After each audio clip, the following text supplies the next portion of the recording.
Hello everyone, स्वागत है बेटा आप सबका हमारे इस नए लेक्चर में कोऑर्डिनेट ज्योमेट्री के। और बेटा मुझे पूरी उम्मीद है कि जो मेरा लास्ट लेक्चर था डिटर्मिनेंट्स का, वो डिटर्मिनेंट्स का लेक्चर आपने ज़रूर देखा होगा, क्योंकि मैंने आपको बोला ही था कि अब जो हम कोऑर्डिनेट ज्योमेट्री में आज चीज़ें पढ़ने वाले हैं उसे समझने के लिए अच्छे से बेटा डिटर्मिनेंट्स की नॉलेज होना ज़रूरी है। इसीलिए बेटा मैंने आपको पहले डिटर्मिनेंट्स कराया। एक लेक्चर हमने जो ऑलमोस्ट 2 घंटे का लेक्चर था वो डेडिकेट किया डिटर्मिनेंट्स पे। तो ये रिक्वेस्ट है आप सबसे कि अगर आपने वो डिटर्मिनेंट का लेक्चर नहीं देखा है तो पहले आप उसे देखिए, तभी आपको आज का लेक्चर अच्छे से समझ में आएगा। तो चलिए शुरुआत करते हैं बेटा आज के लेक्चर की। आज के लेक्चर में हमें एरिया ऑफ ट्राइंगल का फॉर्मूला डिराइव करना है in terms of coordinates and determinants, condition of collinearity देखनी है और ढेरों बेटा आज अपने को सवाल करने हैं। लेकिन आज का लेक्चर शुरुआत करने के पहले हमारे जितने भी स्टूडेंट्स अब तक हमारे टेलीग्राम चैनल को ज्वाइन नहीं किए, बेटा आपसे रिक्वेस्ट है कि आप जल्द से जल्द उस टेलीग्राम चैनल को ज्वाइन करिए, जिसका लिंक आपको नीचे डिस्क्रिप्शन बॉक्स पे दिख रहा है। उसे ज्वाइन करने से आपको 2 एडवांटेजेस होने वाले हैं। फर्स्ट एडवांटेज आपके लिए बेटा ये रहेगा कि जो भी मैं लेक्चर यूट्यूब पे पोस्ट करता हूँ उसका एक क्रिएटिव इमीडिएटली आपके टेलीग्राम चैनल पर भी जाता है, जिसका बेनिफिट ये है कि आपको हमेशा बेटा पता चल जाएगा कि कब एक नया लेक्चर पोस्ट हुआ है, तो उससे कभी भी आपका बेटा कोई लेक्चर स्किप नहीं होगा। और जो सेकंड एडवांटेज है अपने पास वो ये है कि आपको एक्स्ट्रा क्वेश्चंस मिलते हैं प्रैक्टिस के लिए। ठीक है ना, मैं मल्टीपल सोर्सेज से बेटा वहां पर क्वेश्चंस पोस्ट करता हूं ताकि आपकी पढ़ाई अच्छे से हो पाए। जो भी चीजें मुझे ऐसा लगता है कि आपके लिए एग्जाम रेलेवेंट है, आपका जो कॉन्फिडेंस बूस्ट अप कर सकती हैं, जो चीजें जो सवाल आपको मैं और कराना चाहता हूं लेकिन क्लास में क्योंकि टाइम शॉर्टेज की वजह से मैं नहीं करा सकता, वो सारी चीजें आपको आपके टेलीग्राम चैनल पर मिलेंगी। तो जरूर आप उस टेलीग्राम चैनल को बेटा ज्वाइन करिए ताकि आपकी पढ़ाई और बेहतर हो पाए। तो चलिए शुरुआत करते हैं बेटा आज के लेक्चर की। जो टॉपिक है मैंने आपको बता ही दिया है। Topic is area of triangle and the condition of collinearity. Topic में लिख देता हूं area of triangle, area of triangle and condition of collinearity and condition of collinearity. ठीक है, ये बेटा अपने पास सवाल है, area of triangle and condition of collinearity. अब आपको बेटा देखिए ये चीज पता होनी चाहिए, ये चीज बच्चों आपको पता होनी चाहिए कि अगर हमारे पास कोई भी एक ट्राइंगल है, लेट अस से x1 y1 x2 y2 and x3 y3, तो इसके अगर बेटा आपके वर्टिसेस के कोऑर्डिनेट्स आपको पता है, ठीक है, वर्टिसेस के बच्चों अगर आपको कोऑर्डिनेट्स पता है तो इस ट्राइंगल का जो एरिया होता है, आपके पास क्लास 10th में आपने एक रिजल्ट डिराइव आपने किया था बेटा इसका रिजल्ट कि इस ट्राइंगल का एरिया आता है half into x1 y2 minus y3 plus x2 y3 minus y1 plus x3 y1 minus y2।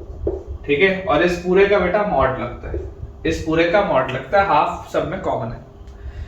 Class 10th में आपको मॉड्यूलस तो नहीं पता था, तो क्लास 10th में आपके टीचर ने जरूर आपको ये चीज कही होगी कि अगर आंसर नेगेटिव भी आएगा तो आप पॉजिटिव आंसर देना। बात वही है ना, बात मॉड्यूलस की है। क्लास 10th के बच्चे को मॉड्यूलस तो पता नहीं होता, इसलिए टीचर बोल देता है कि बेटा अगर इस फॉर्मूले से आंसर नेगेटिव भी आया तो आपको आंसर पॉजिटिव ही बोलना है, क्योंकि एरिया हमेशा पॉजिटिव ही होते हैं। अदरवाइज आपको ये बात पता होनी चाहिए कि यहाँ पर एक मॉड्यूलस बेटा फंक्शन लगता है और ओवरऑल रिजल्ट होता है half x1 times y2 minus y3 plus x2 times y3 minus y1 plus x3 times y1 minus y2। अब मैं आपको इसको बेटा रिप्रेजेंट करने के 2 तरीके बताता हूँ। ठीक है, पहला तरीका है यूजिंग डिटरमिनेंट, पहला तरीका है यूजिंग डिटरमिनेंट। डिटरमिनेंट वाली बेटा जो अप्रोच है, डिटरमिनेंट वाली बेटा जो अप्रोच है उससे आपके पास जो रिजल्ट आ जाएगा that will be area of triangle will be half into modulus of, modulus function तो लगाना बहुत जरूरी है, modulus of determinant of x1 y1 1 x2 y2 1 x3 y3 1। आप देख सकते हैं बेटा ये जो बाहर वाला फंक्शन है दिस इज योर मॉड और ये जो अंदर वाला फंक्शन है दिस इज योर डिटरमिनेंट। ठीक है, ये बात हमको बच्चों समझ में आनी चाहिए। बाहर वाला फंक्शन आपका मॉड्यूलस फंक्शन है और अंदर वाला बेटा जो आपका फंक्शन है दैट इज योर डिटरमिनेंट। और आपको अंदर दिखाई भी दे रहा है कि अंदर वाला डिटरमिनेंट कितने क्रॉस कितने का है, तो 3 क्रॉस 3 का है। इसमें 3 रोज हैं और 3 आपको कॉलम्स दिख रहे हैं, x1 y1 पहला कोऑर्डिनेट, x2 y2 दूसरा कोऑर्डिनेट और x3 y3 तीसरा कोऑर्डिनेट। एकदम क्लियर है बेटा, एकदम क्लियर। ये फॉर्मूला आपको पता होना चाहिए। आप अगर चाहें तो इसको बेटा एक्सपैंड करके देख भी सकते हैं। तो हाफ इंटू मॉड्यूलस ऑफ, सबसे पहले आएगा x1 के साथ आएगा प्लस, इसके साथ माइनस, इसके साथ प्लस। x1 के साथ बोलो क्या आएगा, x1 के साथ ये कॉलम खत्म, ये रो खत्म। x1 के साथ आएगा y2 into 1 minus y3 into 1, तो आगे y2 माइनस y3, आगे अपने पास y2 माइनस y3, फिर माइनस y1 इंटू देखो ये वाला कॉलम खत्म, ये वाली रो खत्म, minus y1 into x2 minus x3 और प्लस 1 इंटू ये पूरी रो खत्म, ये पूरा कॉलम खत्म, plus 1 into x2y3 minus x3y2। आपके पास बेटा ये चीज आ रही है, मॉड्यूलस लगा हुआ है, आप देख लीजिए। x1y2 minus x1y2 minus x1y3, सही है। फिर यहाँ पर लिखा हुआ था x2y3 माइनस x2y1, आप देख लो x2y3 और ये माइनस x2y1 मिल गया। फिर है x3y1 माइनस x3y2, तो आप देख सकते हैं ये दोनों जो मल्टीप्लाई होंगे तो माइनस माइनस बैलेंस होगा, तो x3y1 और माइनस x3y2।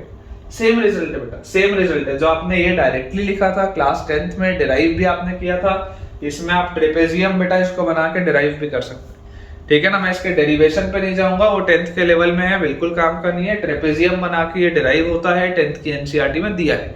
किसी को ना पता हो तो कमेंट्स में आप मुझसे ये पूछ सकते हैं। लेकिन हमको ये वाला रिजल्ट बच्चों पता होता था कि ये चीज हम क्लास 10th में पढ़े, है ना। This was there in class 10th। अभी आपके अगर सिलेबस में से कट शॉर्ट हो गया होगा तो बेटा मैं बोल नहीं सकता, लेकिन हाँ मुझसे जितना बच्चा लास्ट ईयर 10th में पढ़ा है उसको ये चीज आती है। अब अगर बेटा उसको ये चीज आती है, उसने ये चीज पढ़ी हुई है, क्लास 10th की एनसीईआरटी में दिया भी हुआ है, तो मैं आपको बोलता हूँ कि इसको अभी जो हमने लास्ट लेक्चर पूरा का पूरा 2 घंटे का डेडिकेट किया डिटर्मिनेंट समझने में, वो क्यों किया, क्योंकि इस चीज को आप ऐसे भी लिख सकते हैं। और ऐसे क्यों लिख सकते हैं, क्योंकि इसका एक्सपेंशन देखो बेटा मैंने आपको करके दिखा दिया।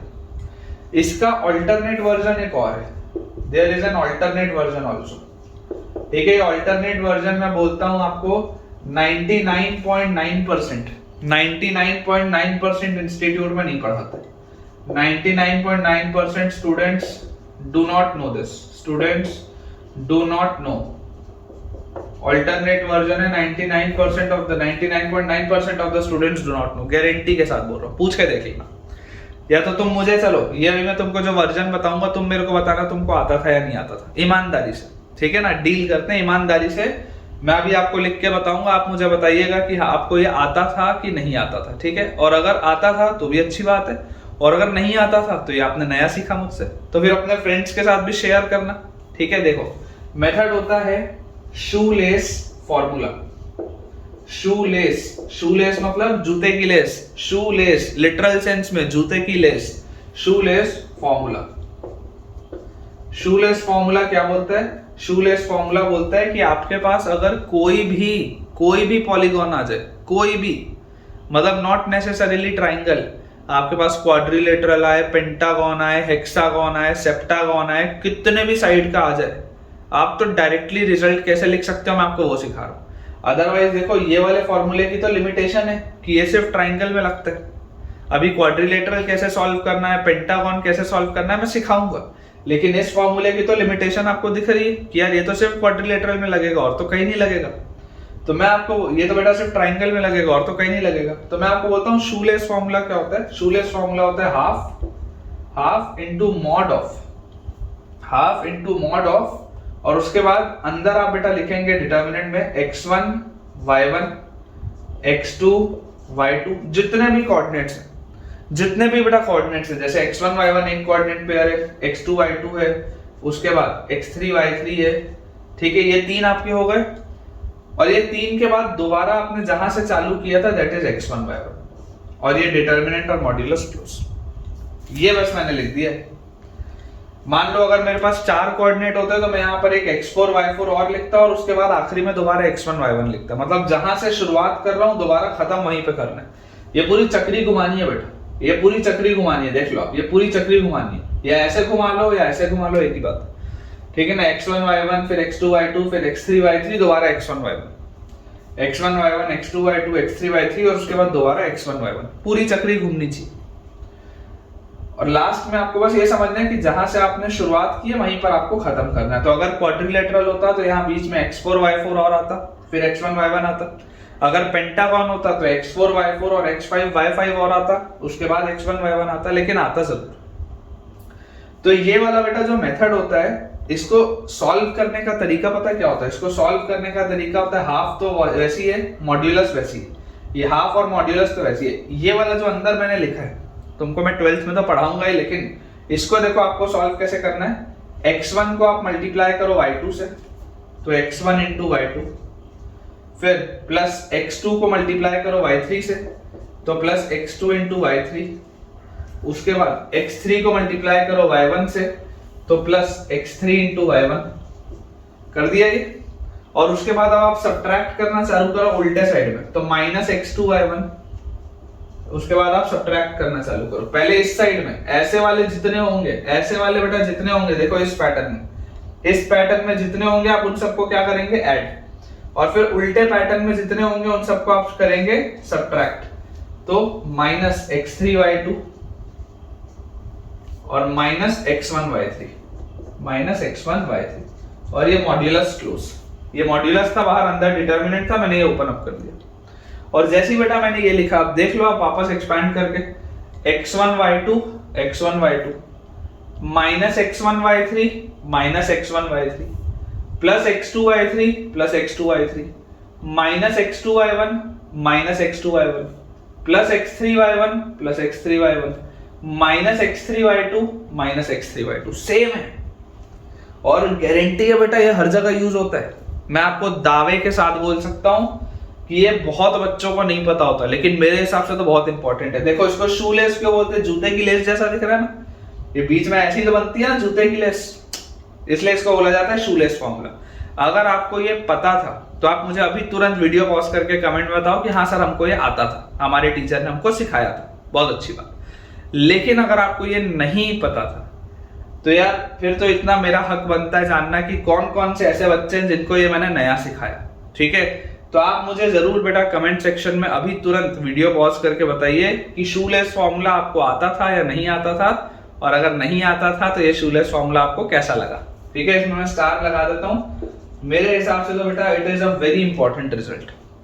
मेरे हिसाब से तो बहुत अच्छा रिजल्ट है, क्योंकि यार इसमें ना कई बार क्या होता है बेटा, बच्चों के आंसर गलत हो जाते हैं। ठीक है, तो शूलेस फॉर्मूला पता हो तो आंसर सही आ जाता है, और अदरवाइज अगर मान लीजिए आपके पास क्वाड्रिलेटरल या पेंटागन या हेक्सागन गलती से आ गया तो फिर उसमें आंसर्स गलत होने के चांसेस बहुत हाई हो जाते हैं। अब इसी में बेटा अपन कंडीशन ऑफ कोलिनियरिटी देखते हैं। ठीक है, हमने एरिया ऑफ ट्राइंगल तो देख लिया, अब अपन देखते हैं what is the condition of collinearity. Condition of collinearity, अब देखिए हमको बेटा समझने की जरूरत है। कोलिनियर मतलब क्या होता है? कोलिनियर मतलब ऐसे पॉइंट्स जो एक लाइन पे लाई करते हैं, ऐसे पॉइंट्स जो बच्चों एक लाइन पर लाई करते हैं, दे आर कॉल्ड कोलिनियर। ठीक है, अगर मैं आपको बोल दूं इफ एबीसी आर कोलिनियर, मतलब कि they must lie on the same line, है ना। कोलिनियर मतलब क्या होता है? कोलिनियर मतलब होता है lying on the same line, lying on the same line, या आप ऐसा बोल सकते हैं कि उनमें से एक लाइन पास हो जाएगी, lying on the same line, या उनमें से एक लाइन को आप पास कर सकते हैं। तो कंडीशन ऑफ कोलिनियरिटी में बेटा जो पहला तरीका होता है, मेथड वन तो क्या होता है कि area of triangle ABC, area of triangle ABC will be zero, area of triangle ABC will be zero. आप इमेजिन बेटा ऐसे करके देखिए कि 3 पॉइंट से जनरली एक ट्राइंगल बनता है। जनरली क्या बनता ही है, अपन मानते हैं कि 3 पॉइंट से आप ट्राइंगल को बनाते हैं, बट व्हाट इफ कि वो तीनों पॉइंट्स कोलिनियर हो गए। आप इमेजिन करिए अगर बेटा ये तीनों पॉइंट्स कोलिनियर हो गए तो इनसे बनने वाला अगर कोई ट्राइंगल ही नहीं होगा तो उस ट्राइंगल का एरिया क्या होगा? जीरो होगा। ये पॉइंट बी जो अभी लाइन के ऊपर है बेटा, अगर इस पॉइंट बी को मान लो मैं उठा के थोड़ा ऊपर कर देता तो ये एबीसी एक ट्राइंगल बन जाता ना। अगर इस पॉइंट बी को मैं ऊपर कर देता तो ये एबीसी एक ट्राइंगल बन जाता, करेक्ट। लेकिन अगर इस पॉइंट बी को मैं इसके ऊपर रख दे रहा हूं, अगर इस बेटा पॉइंट बी को मैं इस लाइन के ऊपर रख दे रहा हूं बेटा, तो ये एबीसी क्या है? ABC is a straight line. ये एबीसी एक स्ट्रेट लाइन हो रही है, और अगर बच्चों ये एबीसी एक स्ट्रेट लाइन हो रही है, this means if this ABC is a straight line, तो इसमें बनने वाला ट्राइंगल का एरिया विल बी जीरो, तो अगर हम इसके बेटा कोऑर्डिनेट्स लिख लें x1 y1, b के कोऑर्डिनेट्स लिख लें x2 y2 एंड c के अगर बच्चों हम कोऑर्डिनेट्स लिख लें x3 y3, तो आप ये चीज समझ सकते हैं कि एरिया ऑफ ट्राइंगल का फॉर्मूला क्या होता है, x1 y1 1, x2 y2 1, x3 y3 1। ये डिटर्मिनेंट की वैल्यू 0 होगी क्योंकि इसके आगे तो हाफ लिखा होता है और इस पूरे का मॉड लगा होता है, तो हाफ की तो कोई जरूरत ही नहीं है क्योंकि 0 के बराबर हो रहा है, और मॉड्यूलस की भी कोई जरूरत नहीं है क्योंकि पूरी चीज 0 के बराबर होगी। तो अगर ये डिटर्मिनेंट की वैल्यू 0 हो गई मतलब ये 3 पॉइंट्स क्या हो जाएंगे, कोलिनियर हो जाएंगे बेटा। सबसे पहला जो इंपॉर्टेंट बात है वो ये कि if 3 पॉइंट्स आर कोलिनियर तो उनका ये डिटर्मिनेंट 0 होता है। दिस इज योर मेथड 1 जिससे कि आप सवाल सॉल्व कर सकते हैं। अब अपन बेटा अगर मेथड 2 की बात करें, मेथड 2 की, ये मेथड 1 तो चलो आता है समझ में, मेथड 2 क्या होता है, मेथड 2 होता है बेटा यूजिंग डिस्टेंस फॉर्मूला। मेथड 2 आपके पास होता है using distance formula. Distance formula क्या बोलता है, डिस्टेंस फॉर्मूला बच्चों ये बोलता है कि if ABC are collinear, if ABC are collinear then AB plus BC must be equal to AC। If ABC are collinear then AB plus BC must be equal to AC। मतलब कि आप AB distance निकाल सकते हैं using distance formula, आप BC distance निकाल सकते हैं यूजिंग डिस्टेंस फॉर्मूला, और अगर ये दोनों का सम AC के बराबर आ गया मतलब 100% ये बात हमारी श्योर हो जाएगी कि ये क्या हो जाएगा, एक लाइन पे लाई करेगा। अगर बेटा AB प्लस BC की वैल्यू AC के बराबर आ गई तो 100% ये बात श्योर हो जाएगी कि ये पूरी चीज क्या होंगी, कोलिनियर होंगी, एक लाइन पर ये लाए करेंगे। ठीक है, तो ये अपना होता है बेटा सेकेंड मेथड कि यूजिंग डिस्टेंस फॉर्मूला आप कोलिनियरिटी प्रूव कर सकते हैं। हाउएवर मैं आपको बोलूंगा कि मेथड 1 इज मोर रिकमेंडेबल। आप रिकमेंडेड बेटा ज्यादा मेथड ये है मेथड 1 जो आसानी से सॉल्व होता है।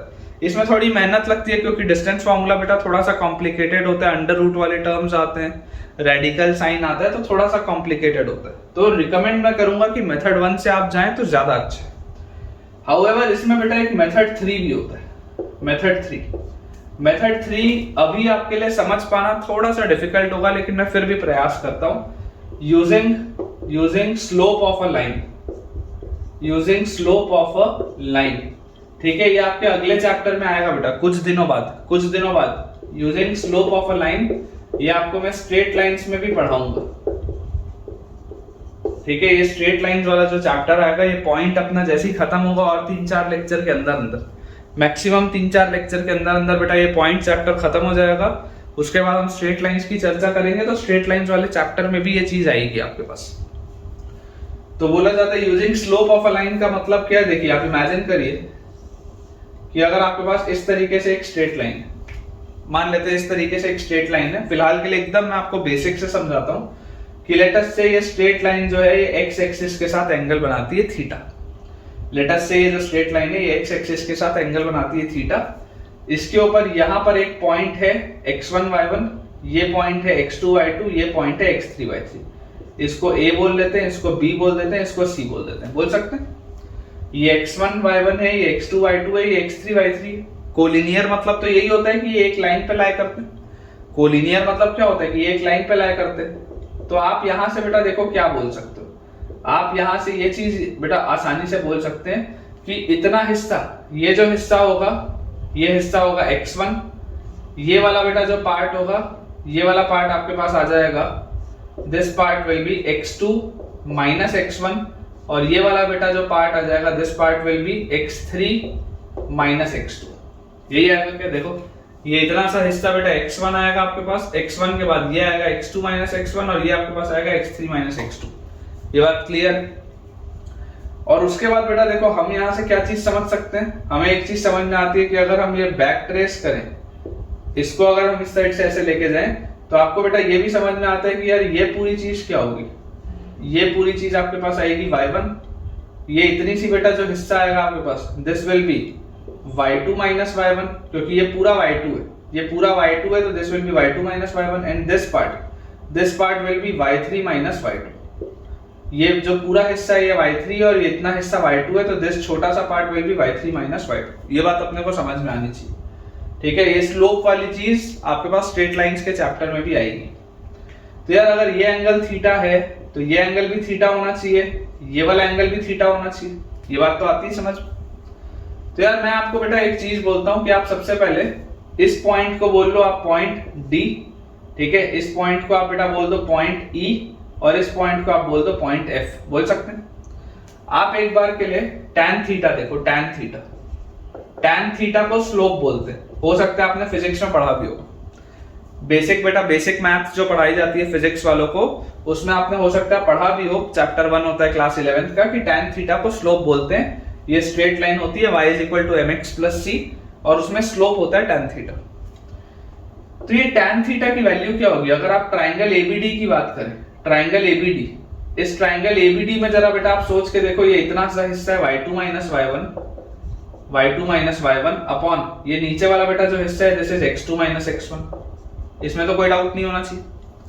tan थीटा क्या होता है, tan थीटा होता है परपेंडिकुलर बाय बेस। तो अगर मैं इतना सा बेटा हिस्सा पकड़ूं, सिर्फ इतना सा, ये देख लो, अगर मैं सिर्फ और सिर्फ इतना सा हिस्से को पकड़ के चलूं तो मुझे यहाँ पर बेटा दिखाई देता है that tan theta will be y2 - y1 upon x2 - x1, ये लिख लिया।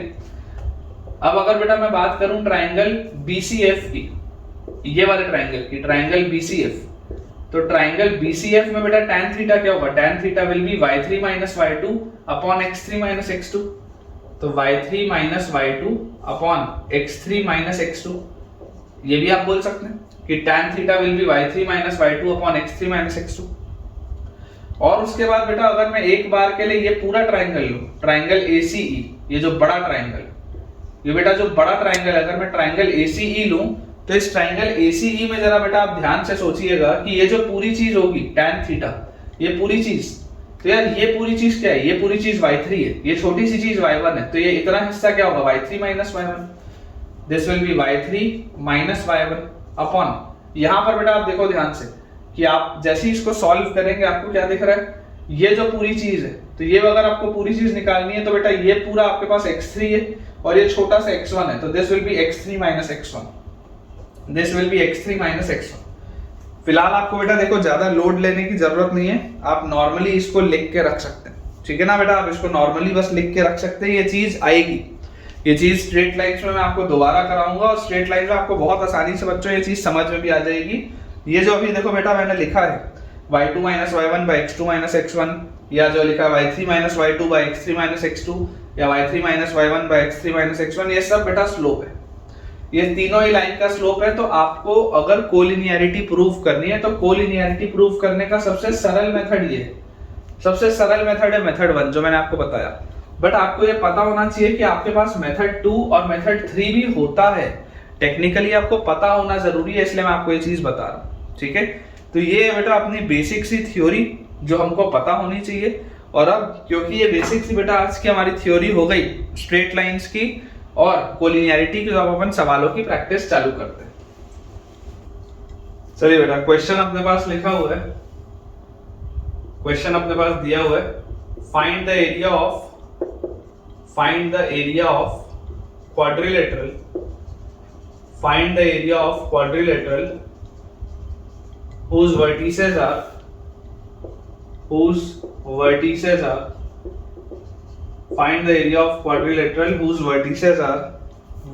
1, उसके बाद है 3, 4, 1, 1, 3, 4, 5, -2, 5, -2 and 4, -7 and 4, -7, ठीक है। ये बेटा अपने पास सवाल दिया हुआ है।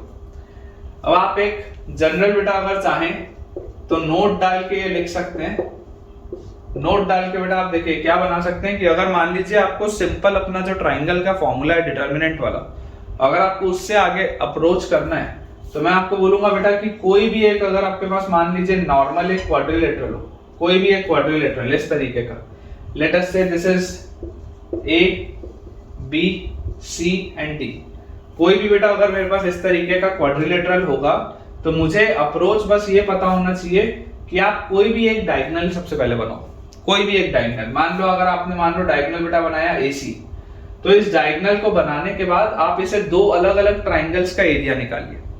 बेसिकली इस पूरे क्वाड्रिलेटरल का एरिया विल बी इस ट्राइंगल का एरिया प्लस इस ट्राइंगल का एरिया, दोनों को मैं ऐड कर दूंगा तो पूरे क्वाड्रिलेटरल का एरिया आ जाएगा। तो मेथड 1 तो क्या है, नोट में आपको लिखना है कि in case of quadrilateral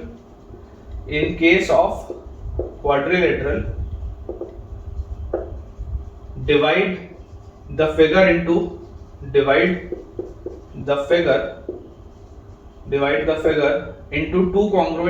two triangles. Divide the figure into two triangles and then proceed. Divide the figure into two triangles and then proceed. ये बेटा आपके लिए कंसेप्ट है, ठीक है। अब जैसे ही हम बेटा इसके मेथड 1 की बात करें तो मेथड 1 क्या बोलता है, कोऑर्डिनेट्स आपके पास लिखे हुए हैं, लेट अस से this is A, this is B, this is C and this is D। तो मैं आपको ये बोलता हूं बेटा कि आप इसे जब सॉल्व करेंगे तो आप इसमें लिख लीजिए half into modulus of, obviously आपको मॉड्यूलस अलग अलग लगाना पड़ेगा दोनों ट्राइंगल में, कंबाइंड में मॉड्यूलस मत लगाना। Treat it as a different triangle and this is as a different triangle, दोनों अलग अलग ट्राइंगल है। तो अगर ये दोनों अलग अलग ट्राइंगल है तो आप दो बार अलग अलग मॉड्यूलस लगा के एरिया ऑफ ट्राइंगल्स निकालिए और उनको ऐड करिए। तो आप लिखेंगे half into modulus of determinant x1 y1 1, तो 1 1 1, फिर x2 y2 1, तो 3 4 1, फिर x3 y3 1, तो आपके पास आ जाएगा 5 -2 and 1, ये आ गया, plus half of modulus of determinant. अब यहां पर देखिए a c और d है, कौन से आपके पास तीन कोऑर्डिनेट्स हैं a c एंड d, तो 1 1 1, फिर 5 -2 and 1 और फिर 4 -7 and 1, ये हमारे पास है बेटा। इसको आपको सॉल्व करना है, इसको मैं आपको शूलेस से भी करके दिखाऊंगा कि शूलेस से कितना जल्दी आंसर आता है, ठीक है। इससे देखो आप करते हैं तो यहाँ पे आपके पास आ जाएगा half into modulus of 1 into क्या करेंगे 4 माइनस ऑफ -2, तो 6 डायरेक्टली लिख लेते हैं, फिर -1 इंटू 3 और -5, तो 3 - 5 इज -2, और +1 इंटू 3 इंटू -2 इज -6, और माइनस क्या है 20, तो -6 और -20 इज -26। तो यहां से आपके पास ये वाला जो हिस्सा है दिस विल बी 6 + 2, 6 + 2 कितना आ जाएगा बेटा अपने पास, 6 + 2 विल बी 8 और -26, तो आपके पास कितना आ जाएगा, दिस विल बी -18, -18 का मॉड 18 होता है, 18/2, ये तो 9 आ गया, ये वाला हिस्सा तो 9 आ गया। अब इसके आगे वाला देखते हैं, हाफ इनटू मॉड्यूलस ऑफ क्या लिखा हुआ है 1 इंटू -2 इंटू 1 -7 इंटू 1, तो -2 और +7 5 आ जाएगा। उसके बाद -1 इंटू 5 - 4 इज 1, और +1 इंटू 5 - 7, 5 इंटू -7 इज -35, और माइनस ऑफ माइनस तो प्लस, तो +8, -35 + 8 क्या होता है बेटा, -35 + 8 इट इज -27, और मॉड्यूलस क्लोज। तो हमारे पास यहां से बेटा आ जाएगा देखो 5 - 1, 5 - 1 होता है 4, ठीक है, और -27 + 4 इज -23, -23 का मॉड इज 23, तो +23/2। तो ओवरऑल बच्चों जो आपके पास आंसर आएगा 9 2s are 18, 9 2s are 18, और 18 + 23 इज 41/2, ये आ जाएगा आपके पास। 23 + 18 जैसे ही आप करेंगे आंसर विल बी 41/2। इतना आप स्क्वायर यूनिट्स बोल के अपना आंसर दे सकते हैं, बिल्कुल सही।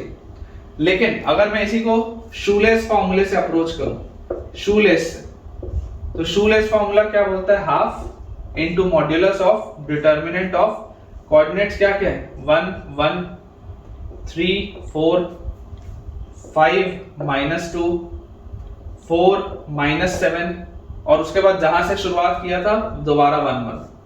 बस इसको सॉल्व करना है, ये सॉल्व करना है, ये सॉल्व करना है। तुम्हारे हिसाब से तुम मुझे खुद बताना कि आसान क्या है। मेरे को तो समझ नहीं आता कि ये लोग क्यों नहीं पढ़ाते, मतलब मैंने आज तक नहीं देखा कि किसी इंस्टीट्यूट में ये पढ़ाया गया। बहुत चुनिंदा अगर कोई टीचर खुद से बता दे तो बता देंगे, अदरवाइज उनके टीचिंग नोट्स में होता ही नहीं है। नहीं क्यों नहीं होता भाई, पता नहीं, ठीक है। पता होना चाहिए बच्चों को, ये सब पता होना चाहिए, मुझे ऐसा लगता है। तो डिटरमिनेंट ऑफ मतलब मॉड ऑफ, अंदर देखो क्या लिखोगे 1 × 4 मतलब 4, 3 × -2 मतलब -6, 5 × -7 मतलब -35, 4 × 1 मतलब +4 माइनस। अब आप सब्ट्रैक्ट क्या करेंगे, 1 × 3 तो 3, 4 × 5 तो 20, कॉमन देखो कॉमन लगा दिया सब्ट्रैक्ट करने के लिए, 4 × 5 तो 20, -2 × 4 तो यहाँ पे आ जाएगा -8, -7 × 1 तो आ जाएगा -7, ये आ गया।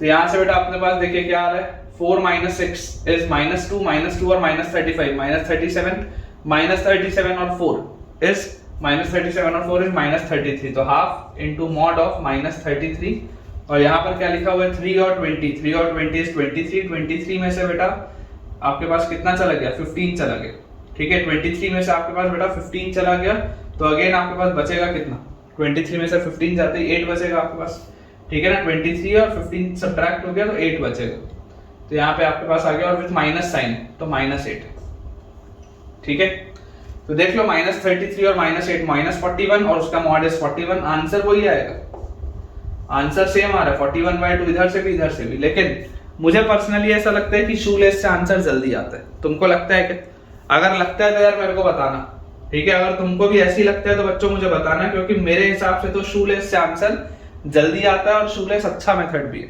शूलेस एक ऐसा मेथड है जो किसी भी क्वाड्रिलेटरल, पेंटागन, सेप्टागन सब में लगता है। अभी तुम सोचो अगर मैं तुम्हारे पास एक पेंटागन दे दूं तो तुम तो पागल हो जाओगे 3-3 डिटरमिनेंट सॉल्व करते हुए, समझ पा रहे हो, और इससे बहुत जल्दी आंसर आएगा। तो आपको बेटा ये टेक्निक कैसी लगी मुझे कमेंट्स में आप बताइएगा। नेक्स्ट अपने पास बेटा क्वेश्चन लिखा है फाइंड के for which the points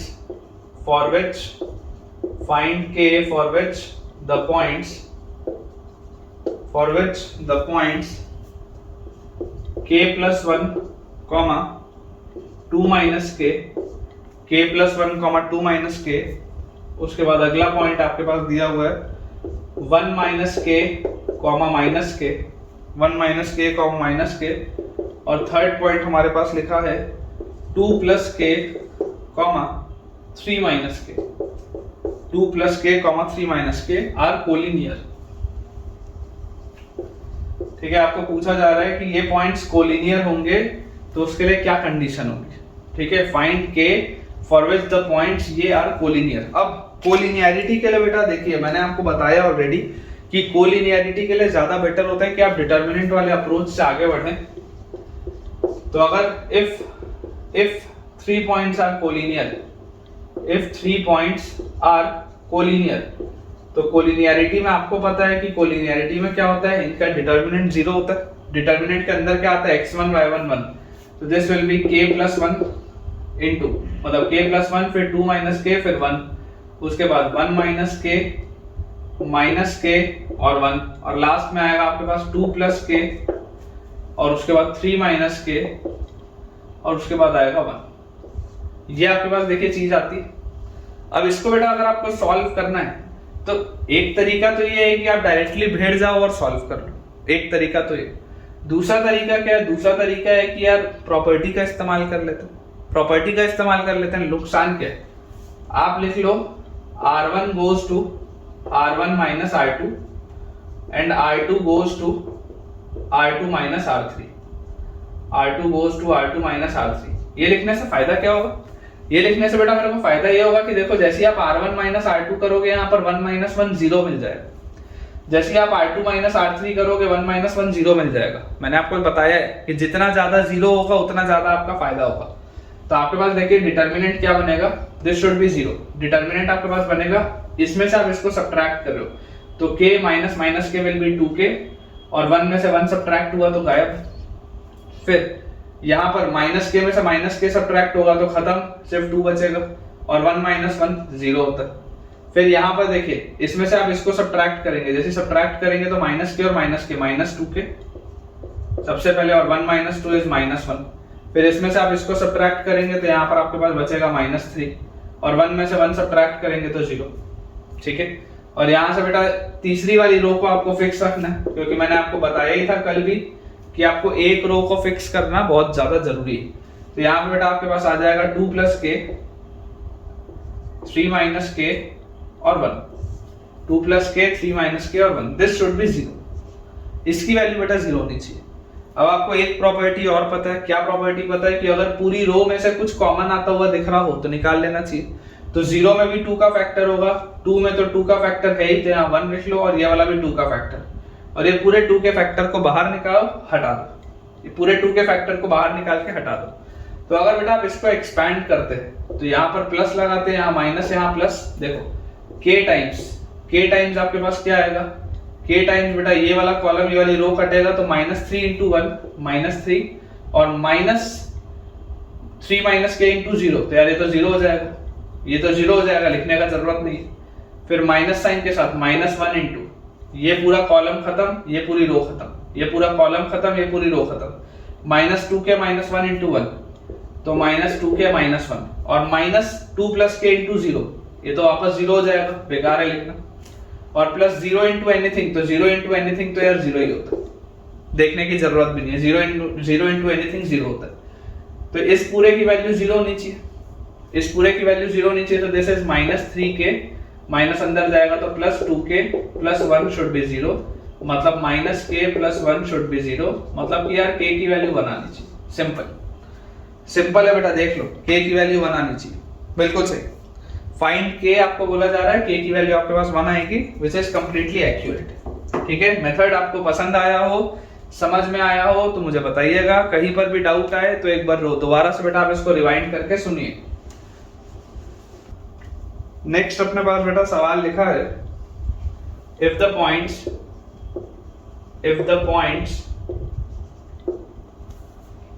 a, 0, if the points a, 0, 0, b, a, 0, 0, b, 1, 1 are collinear, अगर बच्चों आपको ये पॉइंट्स कोलिनियर दिए, are collinear, then find the value of, are collinear, then find the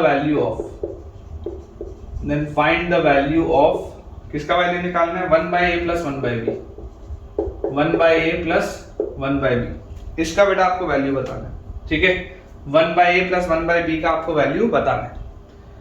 अब देखिए, समझने की बेटा अगर अपन कोशिश करें, अप्रोच हमारा हमेशा वही रहेगा कि अगर आपको बेटा एक कोलिनियरिटी दी हुई है तो इनका डिटरमिनेंट 0 होना चाहिए, तो x1 y1 1, फिर x2 y2 1, फिर x3 y3 1, कोलिनियर है तो इस पूरे का डिटरमिनेंट 0 होना चाहिए। अब यार ये ऑलरेडी इसमें इतना सारा 0 दिख रहा है, तो अननेसेसरी प्रॉपर्टी मत लगाओ, सीधा ओपन कर दो। मैं तो बोलता हूँ सीधा ओपन कर दो, तो क्या आएगा, a के साथ ये प्लस में आएगा, ये माइनस में, ये प्लस में, a के साथ आपके पास आएगा बेटा b × 1 - 1, तो b - 1 आ गया।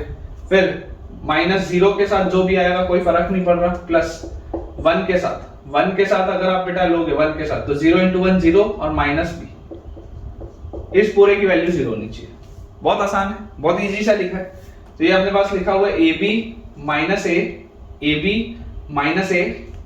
और -b = 0, तो आप बोल सकते हैं ab = a + b, ab = a + b। जैसे आप इसको ab से डिवाइड करेंगे तो 1 = 1/b + 1/a, तो 1/a + 1/b की बेटा वैल्यू कितनी आ रही है, 1 आ रही है। इसका भी आंसर क्या आ रहा है, 1 आ रहा है। तो एकदम ही बेकार सवाल है ना, लिखने में ऐसा दिख रहा था लेकिन ये तो एकदम ही आसान सा सवाल है। ठीक है, चलिए अगला सवाल देखते हैं। अपने पास बेटा लिखा हुआ है, find the coordinates of point P, find the coordinates of point P, find the coordinates of point P such that find the coordinates of point P such that PA and PB and area PAB is equal to 10, such that PA and PB and area PAB is equal to 10, where A is equal to, where A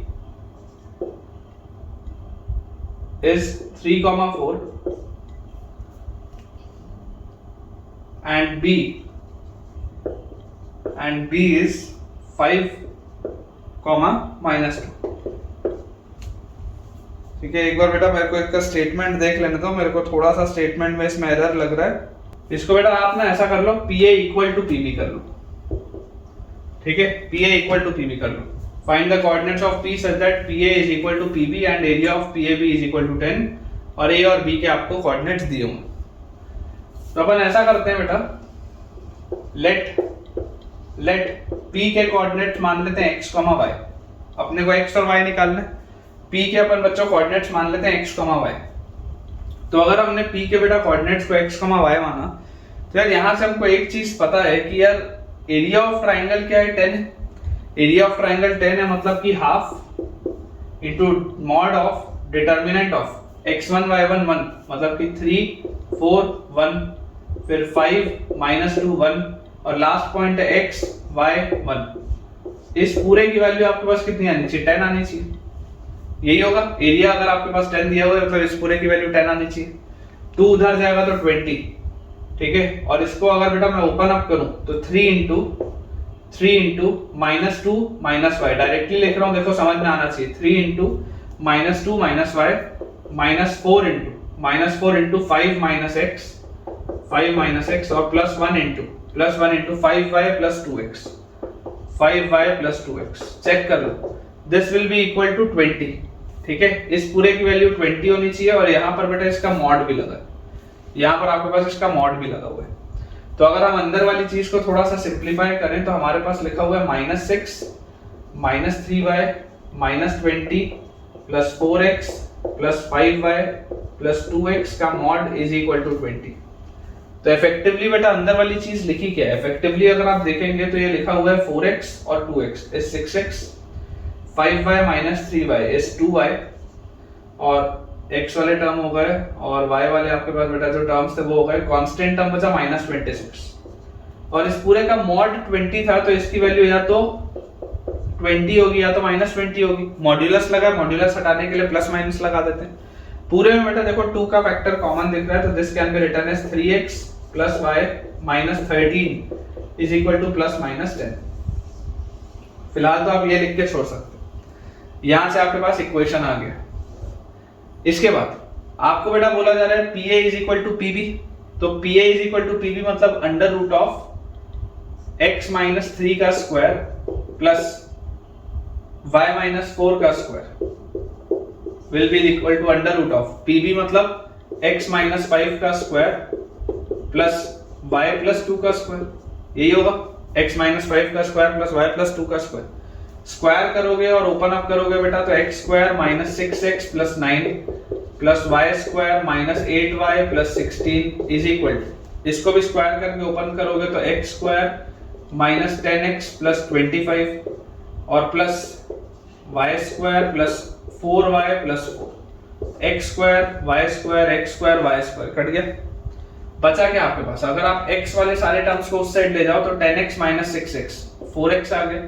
फिर y वाले भी terms को अगर उधर ले जाओ तो -8y और -4y -12y, और कांस्टेंट टर्म्स तो 9 और 16 होता है बेटा 25, और ये वाला 25 कट गया, और यहाँ पर बस 4 बचा, उधर जाएगा तो -4, this will be equal to 0। पूरे में 4 का फैक्टर आपको दिख रहा है, तो this will be x - 3y - 1 is equal to 0, x - 3y - 1 is equal to 0।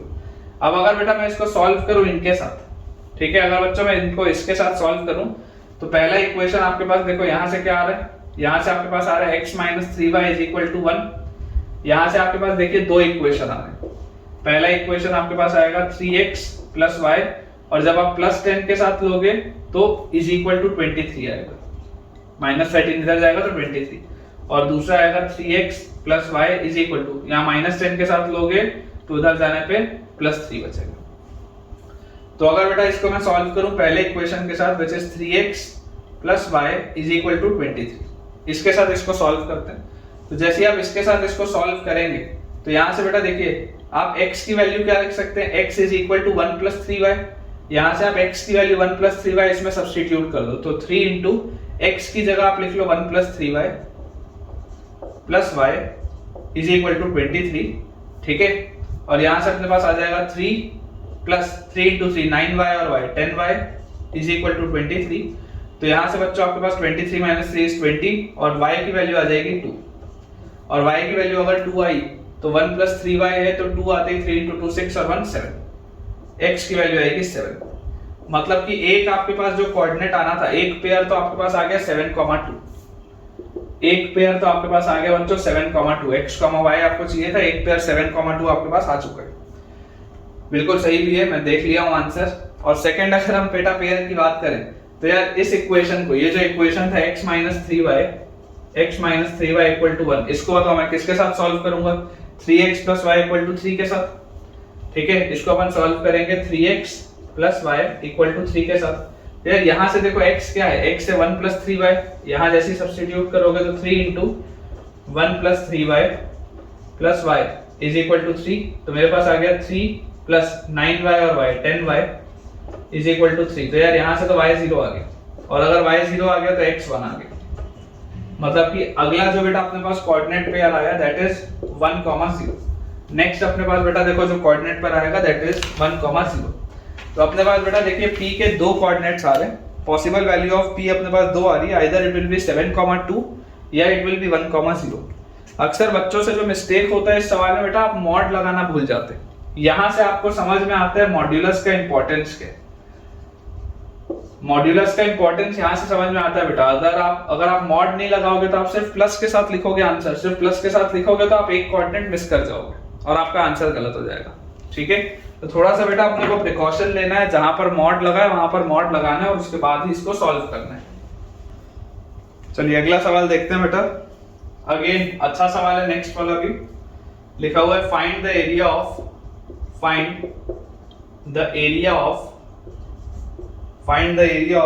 triangle if the coordinates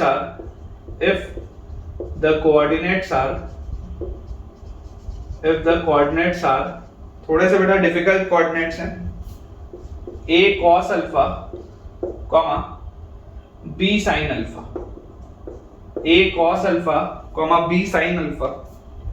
अगला है a cos beta comma b sin beta, a cos beta comma b sin beta. And last वाला बेटा अपने पास coordinate है a cos gamma comma b sin gamma, a cos gamma comma b sin gamma. ठीक है, ये बेटा अपने पास coordinates दिए हुए हैं। चलिए इसको अपन सॉल्व करते हैं।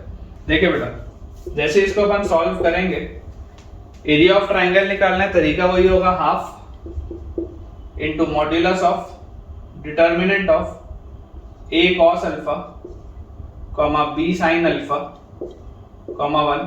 ठीक है, पहला आपके पास रो आ गया, फिर a cos beta comma b sin beta और फिर 1, और तीसरा आ जाएगा a cos gamma b sin gamma और 1। ये बेटा आपके पास चीज लिखी है, इसको आपको सॉल्व करना है। ठीक है क्या? अब अगर बच्चों मुझे ये वाली चीज सॉल्व करनी है तो यार मैं आपको एक सिंपल सी बात इसमें बोल सकता हूं कि यार इस वाली पूरी रो में से, इस वाली पूरी कॉलम में से, सॉरी इस वाले बेटा पूरे कॉलम में से आपको देखो a कॉमन आता हुआ दिख रहा है। ये वाला जो पूरा का पूरा बच्चों कॉलम है, इसमें से आपको क्या कॉमन आता हुआ दिख रहा है, a आता हुआ दिख रहा है ना। तीनों में a बाहर निकाल लो। सबसे पहले तो आप a को बाहर निकाल लो, उसके बाद ये वाले पूरे कॉलम में बेटा b कॉमन आता हुआ दिख रहा है, b को ही बाहर निकाल लो। अब आपके पास अंदर क्या लिखा हुआ है, cos alpha sin alpha 1, cos beta sin beta 1, cos gamma sin gamma 1। मैं आपको बोलता हूं आप इसको थोड़ा सा सिंप्लीफाई करो। Let us say row 1 goes to row 1 minus row 2 and row 2 goes to row 2 minus row 3, ताकि हमारे पास कुछ जीरोस क्रिएट हो, ताकि थोड़ा सा सवाल बनाने लायक की स्थिति में है। तो आपके पास आ जाएगा half ab mod of determinant of. अब जैसे ही इसको बेटा मैं सब्ट्रैक्ट करूंगा तो मेरे पास आएगा cos alpha minus cos beta, यहां पर मेरे पास आएगा sin alpha minus sin beta और 1 माइनस 1 यहां आएगा 0। फिर ऐसे यहां पर मेरे पास आएगा cos beta minus cos gamma, sin beta minus sin gamma और 1 माइनस 1 अगेन 0। और लास्ट में अपने पास बेटा लास्ट रो अपन फिक्स रखेंगे cos gamma sin gamma and 1। Last row अपनी फिक्स है, ये अपने पास बेटा इसका एरिया आना चाहिए। अब यार इसको अगर मैं ओपन अप करूं तो मेरे पास क्या आ जाएगा, half into A B into modulus of, half into A B into modulus of. अब देखिए सबसे पहले आपके पास लिखा है cos alpha minus cos beta, cos alpha minus cos beta. ये पूरी चीज किससे मल्टीप्लाई होगी, ये पूरी चीज मल्टीप्लाई होगी sin beta minus sin gamma into 1 से। तो अपने पास आ जाएगा sin beta minus sin gamma. Into 1 तो 1 होता है और माइनस साइन गामा इंटू 0 तो लिखने की जरूरत नहीं है। फिर माइनस टाइम्स के साथ अपने पास खुलेगा sine alpha minus sign beta, और इसके साथ क्या चीज आएगी, इसके साथ आएगी cos beta minus cos gamma into 1, cos beta minus cos gamma into 1 तो वही होता है, और माइनस ये 0 के साथ होगा तो इसको लिखने की जरूरत नहीं, और वैसे लास्ट वाला बेटा जो पूरा फैक्टर होगा वो 0 के साथ होगा तो उसको भी लिखने की जरूरत नहीं। तो इफेक्टिवली ये अपने पास एरिया आ रहा है। इसको बेटा आप सिंप्लीफाई करना पूरा का पूरा मेहनत का अपने पास काम है। अब अगर बेटा इसको हम सिंप्लीफाई करने की कोशिश करें तो यहां पर अपन इसको करते हैं सिंप्लीफाई। देखिए हाफ ए बी बाहर है आपके पास, आप अंदर देखो अंदर क्या लिखा हुआ है, मॉड के अंदर पकड़ो। मॉड के अंदर बच्चों अगर मैं ध्यान से देखूं तो मॉड के अंदर मुझे इसमें क्या चीज समझ में आती है कि यार cos alpha minus cos beta, cos d minus cos c क्या होता है, what is cos d minus cos c। इसको अगर आप d बोलोगे और इसको अगर आप c बोलोगे तो cos d minus cos c होता था बेटा आपके पास 2 sin c plus d by 2, c plus d by 2 तो alpha plus beta by 2, 2 sin c plus d by 2 into sine c minus d by 2 तो sign beta minus alpha by 2, ये अपने पास होता था। और उसके बाद है sign C minus sine D, तो sign C minus sine D क्या होता है, sign C minus sine D अपने पास बेटा आता है 2 cos, sine C minus sine D आता है 2 cos c plus d by 2, तो again 2 cos c plus d by 2 मतलब beta plus gamma by 2, 2 cos c plus d by 2 into sine c minus d by 2 तो sign beta minus gamma by 2, ये अपने पास आ गया, ठीक है। और minus के बाद देखो यहां पर क्या लिखा हुआ है, again sine C minus sine D, sine C minus sine D क्या आ जाएगा 2 cos, sine C minus sine D is 2 cos c plus d by 2, 2 cos c plus d by 2 into sine c minus d by 2 into sine c minus d by 2 मतलब alpha minus beta by 2 आएगा into sine c minus d by 2, ठीक है। 2 cos c plus d by 2 into sine c minus d by 2, और फिर again cos d minus cos c, cos d minus cos c होता है 2 sin c plus d by 2 मतलब beta plus gamma by 2 sin c plus d by 2 into sine c minus d by 2 मतलब कि gamma minus beta by 2, ये चीज आती है बेटा अपने पास, ये वाली चीज अपने पास आती है, ठीक है। अब यहाँ पर इसमें मॉड आप लगा दो, तो अब जो बेटा आपको चीज समझ में आ रही है सबसे पहले आप उसको सिंप्लीफाई करो। तो यार ये 2 का फैक्टर, ये 2 का फैक्टर 4, और ये 2 का फैक्टर, ये 2 का फैक्टर 4, दोनों में 4 का फैक्टर है, 4 आप बाहर निकाल लो। सबसे पहले आप 4 बाहर निकालो। अब आपको अंदर क्या दिख रहा है, अब आपको बेटा अंदर अगर आप ध्यान से देखोगे तो यार यहाँ पर आपको एक टर्म दिख रहा है sine of beta minus alpha by 2, ठीक है।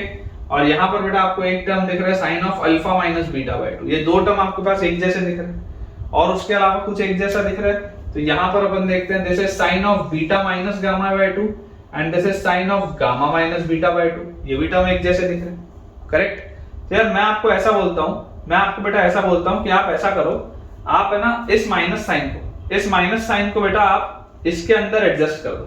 जैसे आप इस माइनस साइन को इसके अंदर एडजस्ट करोगे तो ये क्या हो जाएगा, sine of beta minus gamma by 2।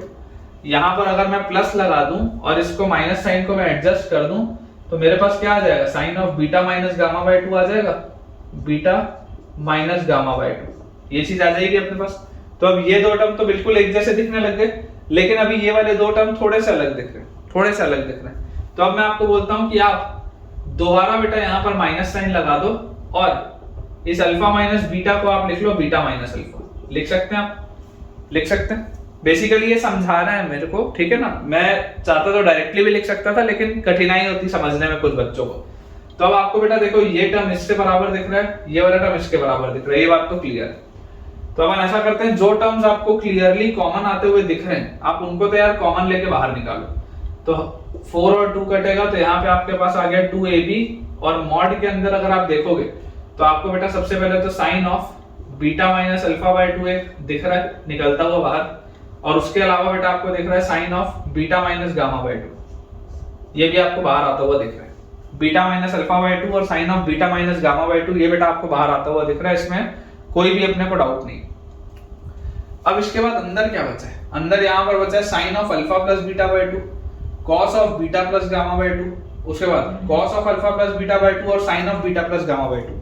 Imagine करो बेटा ध्यान से, अगर आप इस पूरे को ए बोलोगे, इस पूरे को अगर आप कैपिटल ए बोलो, और इस पूरे को बेटा अगर आप कैपिटल बी बोलो, इस पूरे को अगर आप कैपिटल ए बोलो, अल्फा प्लस बीटा बाय 2 वाले एंगल को अगर मैं कैपिटल ए बोलूं और बीटा प्लस गामा बाय 2 वाले को अगर मैं कैपिटल बी बोलूं, तो ये लिखा हुआ है साइन ए कॉस बी, और उसके बाद माइनस, देखो ध्यान से, sign A cos B minus cos A sine B, ये दोबारा ए लिखा हुआ है, ये दोबारा ए लिखा हुआ है, और ये वाली चीज बेटा दोबारा आपके पास बी लिखी हुई है। तो क्या लिखा है, sine A cos B minus cos A sine B. Sine A cos B minus cos A sine B क्या होता है, what is sine A cos B minus cos A sine B?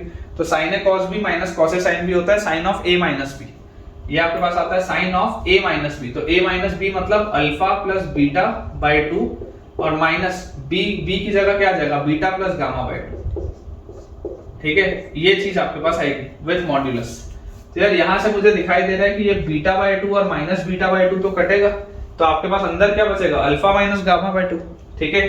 तो इसको देखो आप कैसे लिख सकते हो। अब एक चीज आप और समझो, एक चीज बेटा आपको और समझनी है कि अभी ए पॉजिटिव था या ए नेगेटिव था आपको पता नहीं था, ठीक है ना। तो हमने ये जो ए और बी बाहर निकाला है, कायदे से मुझको यहाँ पर मॉड ऑफ ए बी लिखना चाहिए, मतलब आपने मॉड ए बाहर निकाला और मॉड बी बाहर निकाला, क्योंकि मॉड से आप बाहर निकाल रहे हो ना, तो पॉजिटिव बन के निकलेगा, तो मॉड ए और मॉड बी आपको बाहर निकालना चाहिए, ठीक है। मॉड ए और मॉड बी, यहाँ पर आप मॉड ए मॉड बी लिख लो, इसको ऐसा, इसको आप ऐसा कर लो ताकि कोई भी एरर ना रहे। तो जो फाइनल अपना आंसर आना चाहिए, final area should be mod of, ध्यान से देखिएगा बेटा जो मैं लिख रहा हूं, 2ab, ये इसको अब अंदर ले जाओ क्योंकि सिंपलीफाई हो चुका है, मैक्सिमम जो हो सकता था, तो 2ab, और उसके बाद इसको मैं लिख रहा हूं sine of alpha minus beta by 2, ठीक है। इसमें से मैंने एक माइनस निकाल लिया, इसमें से मैंने एक माइनस निकाल लिया, तो sine of alpha minus beta by 2 into sine of beta minus gamma by 2 into sine of beta minus gamma by 2, और जो बेटा मैंने माइनस यहां से निकाला था उसको तीसरे वाले को दे देते हैं, यहां से जो माइनस निकाला था उसको तीसरे वाले को दे देते हैं, तो आपके पास आ जाएगा इंटू साइन ऑफ, देखिए यहां पर अभी क्या लिखा है, अभी लिखा है alpha minus gamma by 2, common denominator 2 आएगा, अल्फा माइनस गामा बाय 2, तो इसको मैं आपको बोलता हूं, इसको आप लिख लो sine of gamma minus alpha by 2, जो माइनस आपने बाहर निकाला था इसमें से वो इसको दे दो, तो जो अल्फा माइनस गामा बाय 2 था वो हो गया गामा माइनस अल्फा बाय 2, ठीक है। तो आपका जो फाइनल आंसर आएगा बेटा that will be mod of 2ab into sin of alpha minus beta by 2 sin of beta minus gamma by 2 into sin of gamma minus alpha by 2, बिल्कुल सही। अच्छी मेहनत वाला सवाल है बेटा, स्टार लगा लो। हालांकि देखो कैलकुलेशन बस है, आपको ट्रिग्नोमेट्री की अच्छी खासी समझ होनी चाहिए और डिटर्मिनेंट्स की आपको अच्छी खासी समझ होनी चाहिए, तभी आपसे ये सवाल बनेगा।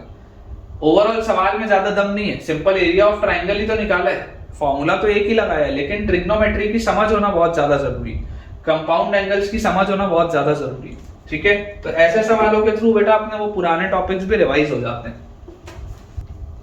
अगला बेटा अपने पास क्वेश्चन दिया हुआ है, if the vertices of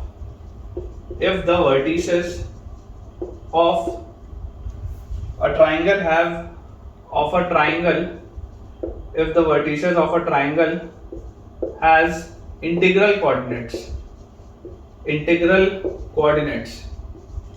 if the vertices of a triangle have integral coordinates, then prove that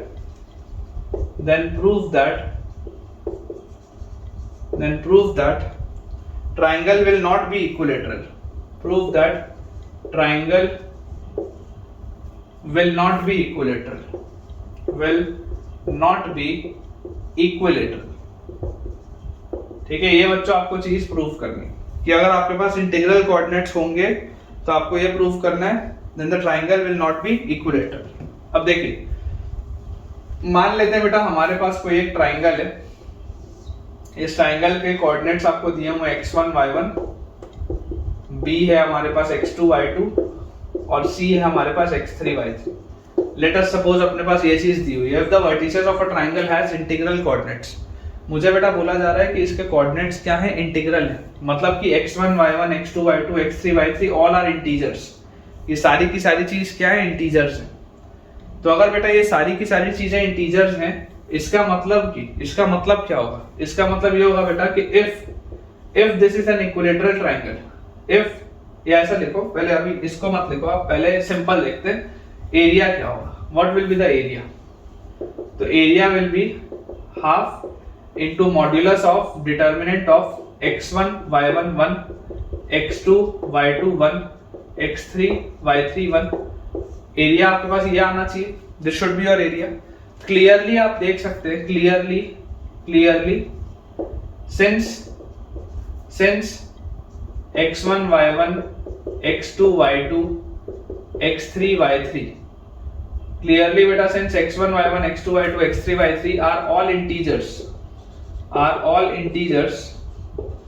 therefore x1 y1 x2 y2 x3 y3 are all integers, therefore area must be rational। Rational क्या है, मैं बोल rational बोल सकते हो क्योंकि 1/2 का भी फैक्टर लगा हुआ है, तो एरिया तो 100% रैशनल होगा, एरिया 100% रैशनल होगा, है ना। आप एरिया इंटीजर गारंटी से नहीं बोल सकते क्योंकि आगे हाफ का फैक्टर है, अगर अंदर वाली चीज ऑड हो गई तो गड़बड़ हो जाएगा, ठीक है। अदरवाइज ये रैशनल तो 100% होगा, इसमें कोई डाउट नहीं है क्योंकि x1 y1 x2 y2 x3 y3 सारे के सारे क्या हैं, सब इंटीजर है, ठीक है। अब उसके बाद बेटा अगर मैं देखूं तो आपको बेटा but area of equilateral triangle क्या होता है, एरिया ऑफ इक्विलेटरल ट्राइंगल का हमारे पास एक जो रिजल्ट होता है, एरिया ऑफ इक्विलेटरल ट्राइंगल हमारे पास जो रिजल्ट होता है, ये रिजल्ट होता है √3/4 इंटू साइड का स्क्वायर, √3/4 इंटू साइड का स्क्वायर। ये एरिया ऑफ इक्विलेटरल ट्राइंगल का अपने पास रिजल्ट आता है, √3/4 इंटू साइड का स्क्वायर। तो यहां से जो समझने वाली बेटा अपने लिए बात है वो क्या है कि यार साइड का लेंथ तो क्या होगा, ये जो साइड है बेसिकली देखो, अगर आपके पास ये साइड L है तो ये भी L होगा, ये भी L होगा, तीनों सेम होंगे। If it is an equilateral triangle, तीनों सेम होंगे। तो क्या इसको आप ऐसा बोल सकते हो, √3/4 इंटू साइड का स्क्वायर जो है, तो ये साइड जो लेंथ L होगा, लेंथ L अगर आप AB निकालो तो AB को आप क्या लिखते हैं, √x1 - x2 का whole square plus y1 - y2 का होल स्क्वायर।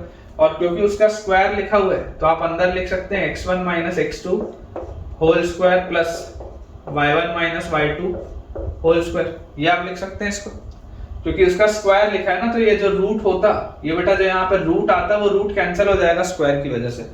या आप इसको लिख सकते हो √3/4, अगर आप BC के जगह लिखते हैं तो आप लिख सकते थे x2 - x3 whole square plus y2 - y3 whole square, x2 - x3 whole square plus y2 - y3 whole square. या आप इसको लिख सकते थे √3/4 into x1 - x3 whole square, x1 - x3 whole square plus y1 - y3 whole square, ऐसा भी तो लिख सकते हैं। तीनों ही पॉसिबिलिटी है ना बेटा अपने पास, चाहे आप ये लिखो, चाहे आप ये लिखो, चाहे आप ये लिखो, बात तो एक ही है, ठीक है। क्या बात तो बेटा एक ही है, आप इसको इस तरीके से लिख सकते हैं आराम से। अब तीनों का लेंथ सेम है तो आप एक चीज ये समझिए कि बेटा ये जो है ये एक इंटीग्रल वैल्यू है, x1 इंटीजर है, x2 इंटीजर है, तो ये एक इंटीग्रल वैल्यू है। वैसे ही y1 इंटीजर है, y2 इंटीजर है, तो ये भी एक इंटीग्रल वैल्यू है। तो यार ये जो भी होगा ये एक इंटीग्रल वैल्यू होगा। इंटीजर से अगर आप बेटा एक इररेशनल नंबर को मल्टीप्लाई कर रहे हैं, जो √3 है, ये √3 क्या होता है, √3 होता है इररेशनल, √3 इज इररेशनल। तो अगर आप बेटा इंटीजर से एक इररेशनल नंबर को मल्टीप्लाई कर रहे हैं तो गारंटी से आप बोल सकते हैं कि इक्विलेटरल ट्राइंगल का जो एरिया होगा, ये एरिया आपके पास इररेशनल आएगा, this area will B irrational. अगर आपके पास बेटा इंटीग्रल एंट्रीज हैं, अगर इंटीजर्स हैं वैल्यू, तो इंटीजर्स वैल्यू के लिए ये एरिया आपके पास इररेशनल आएगा। और अगर ये एरिया आपके पास इररेशनल आएगा तो आपके पास तो यहाँ पर एरिया रैशनल आ रहा था। तो इक्विलेटरल ट्राइंगल कैसे हो सकता है, अगर आप इंटीग्रल एंट्रीज ले रहे हैं, अगर आपने इंटीग्रल कोऑर्डिनेट्स लिए हैं तो उस ट्राइंगल कभी भी, वो ट्राइंगल कभी भी आपके पास इक्विलेटरल हो ही नहीं सकता, क्योंकि इक्विलेटरल ट्राइंगल का एरिया उस केस में इररेशनल होगा और नॉर्मल ट्राइंगल का एरिया इस केस में आपको रैशनल दिख रहा है, ठीक है। तो आई होप बेटा ये पॉइंट आपको क्लियर हो गया होगा कि जो आपको प्रूव करना है कि क्योंकि आपका इस कंडीशन से एरिया रैशनल आ रहा है, यहां से आपका एरिया इररेशनल आ रहा है, this clearly states that the triangle can not be equilateral, ठीक है। आई होप बेटा ये पॉइंट आपको अच्छे से समझ में आ गया। चलिए बेटा एक लास्ट अपन आज का सवाल देखते हैं, फिर आज का लेक्चर एंड करेंगे। क्वेश्चन अपने पास दिया हुआ है, if origin O be the centroid of the triangle ABC, origin O be the centroid of triangle ABC, if origin be the centroid of triangle ABC, then prove that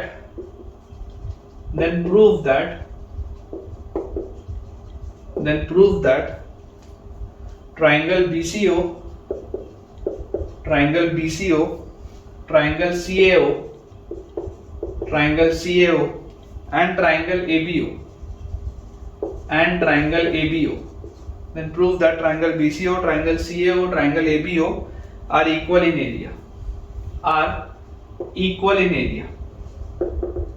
अब देखिए हमको बच्चों ये वाली चीज तो पता ही है कि एक जो सेंट्रॉइड होता है, सेंट्रॉइड जब मैं आपको पढ़ा रहा था पॉइंट्स में, स्पेशल पॉइंट्स में, तब मैंने आपको बताया था कि एक सेंट्रॉइड ऐसा पॉइंट होता है जो अपने अंदर बनने वाले तीनों ट्राइंगल को सेम एरिया में डिवाइड करता है, ठीक है ना, ये मैंने आपको बताया था।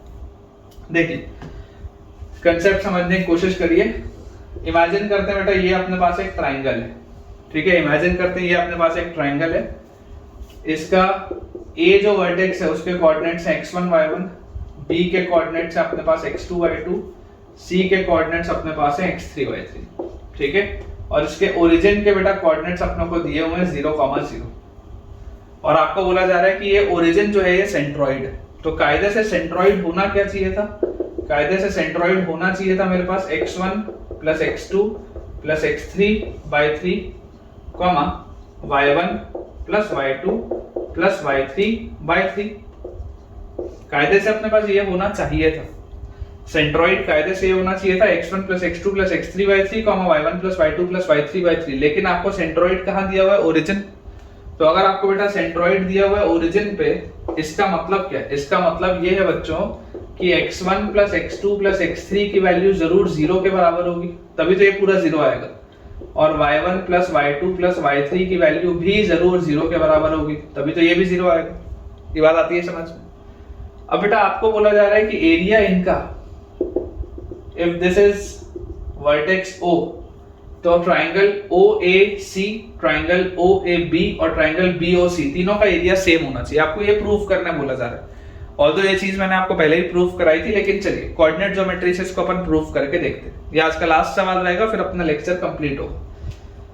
अच्छा एक चीज ये है कि कई बार मुझसे बच्चे पूछते हैं कि सर प्रूफ वाले आप सवाल क्यों कराते हो, प्रूफ वाले तो सवाल सर पेपर में आते ही नहीं। बट बिलीव मी बेटा, प्रूफ वाले सवालों से आपके कंसेप्ट स्ट्रांग होते हैं, आपका कॉन्फिडेंस लेवल इंक्रीज होता है, कंसेप्ट क्लियर होते हैं, आपको ये समझ में आता है कि पूछा क्या जा रहा है, क्या सॉल्व करना है, कैसे अप्लाई करना है, फॉर्मूले याद होते हैं।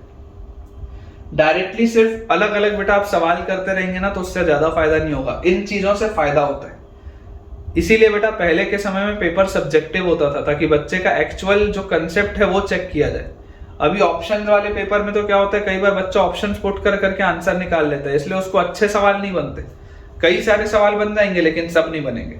लेकिन अगर हमारे कंसेप्ट एक्चुअल सेंस में क्लियर हैं तो हमसे फिर हर तरीके का सवाल बन जाएगा, ठीक है। तो चलिए देखते हैं बेटा इसको अपन।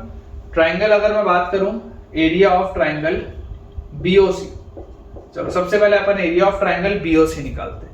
तो ये जो बेटा BOC एरिया है ये क्या होगा, this will be half into modulus of determinant of x2 y2 1, x3 y3 1 0 0 1, क्योंकि इसका एक पॉइंट तो ओरिजिन पे, तो ये अपने पास आना चाहिए, ठीक है, इसका एरिया।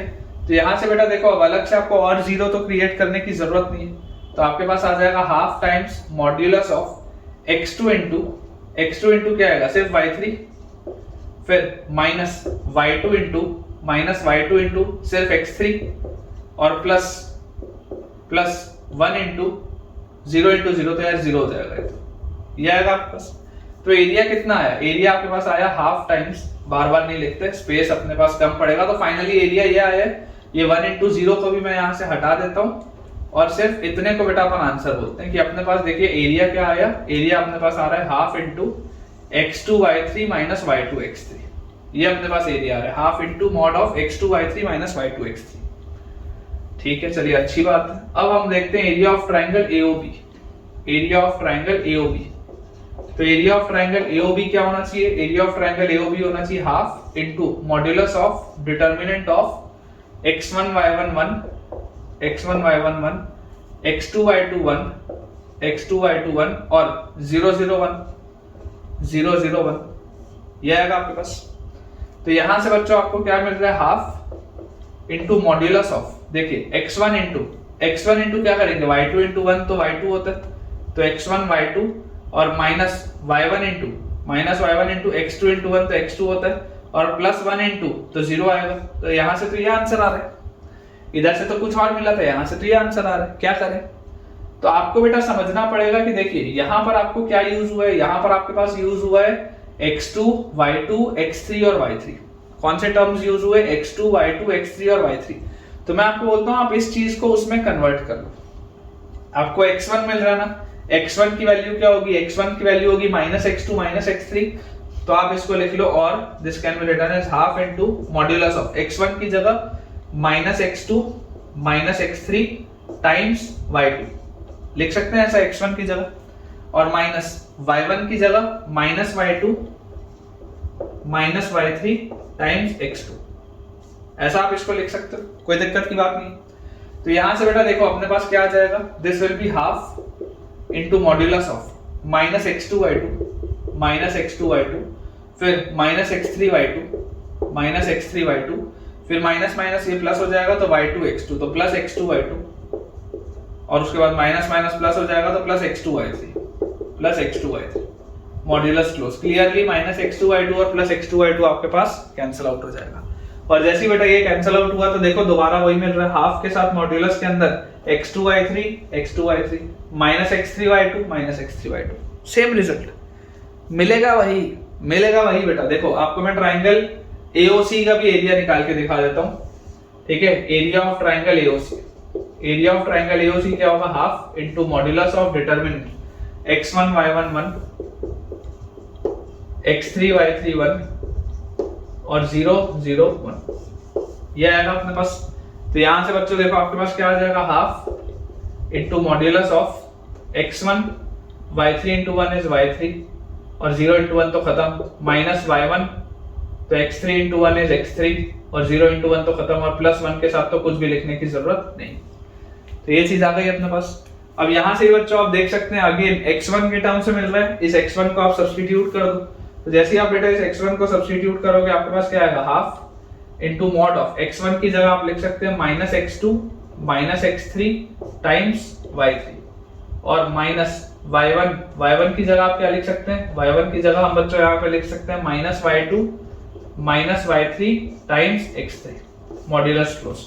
तो यहां से अपने पास आ गया हाफ इनटू मॉड्यूलस के अंदर -x2 y3 -x3 y3 minus minus plus तो प्लस y2 x3 और माइनस माइनस प्लस तो प्लस x3 y3। क्लियरली आपको दिखाई दे रहा है -x3 y3 plus x3 y3 कटेगा। तो दोबारा आप देख लो, x3 y2 दिख रहा है प्लस के साथ, यहाँ पर आपको x3 y2 दिख रहा है माइनस के साथ, x2 y3 दिख रहा है माइनस के साथ, x2 y3 दिख रहा है प्लस के साथ, और मॉड लगाए दोनों में, इफेक्टिवली निकल के बाहर क्या आएगा, पॉजिटिव ही आएगा।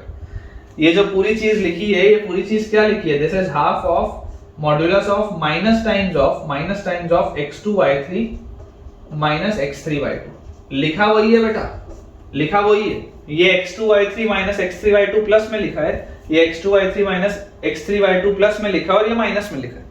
बात वही है, मॉड्यूलस से निकल के तो पॉजिटिव ही आएगा ना, इसीलिए तो मॉड्यूलस लगाया है। एरिया है इसीलिए तो बेटा मॉड्यूलस लगाया। और क्लियरली आप देख सकते हैं कि देखिए ये तीनों एरिया आपके पास सेम आ रहे हैं, ये तीनों ही एरिया आपके पास क्या आ रहे हैं, सेम आ रहे हैं, ठीक है। तो सेंट्रॉइड की बेटा आपको ये वाली प्रॉपर्टी याद रखनी है कि सेंट्रॉइड जो वर्टिसेस के साथ तीन ट्राइंगल बनाता है, वो तीनों ट्राइंगल का एरिया सेम होता है। मैंने आपको ये चीज पहले भी प्रूव करवाई थी, और आज हमने कोऑर्डिनेट ज्योमेट्री के थ्रू भी इसको प्रूव देखा। तो ठीक है बच्चों, विद दिस हमारा आज का लेक्चर कंप्लीट होता है, और मुझे पूरी उम्मीद है कि आपको आज का लेक्चर बहुत पसंद आया होगा। खास करके बेटा शूलेस फॉर्मूला, जो शूलेस फॉर्मूला था वो बहुत ही जबरदस्त रिजल्ट था, और मैं चाहता हूं कि हर बच्चा मुझे कमेंट में बताए कि उसको शूलेस फॉर्मूला कैसा लगा। अगर पसंद आया हो वीडियो तो वीडियो को लाइक करना और चैनल को सब्सक्राइब करना बिल्कुल भी ना भूलें, और साथ ही साथ अपने बेटा दोस्तों को भी इस चैनल को आप रेफर करें ताकि उनकी पढ़ाई भी और बेहतर हो पाए। Thank you.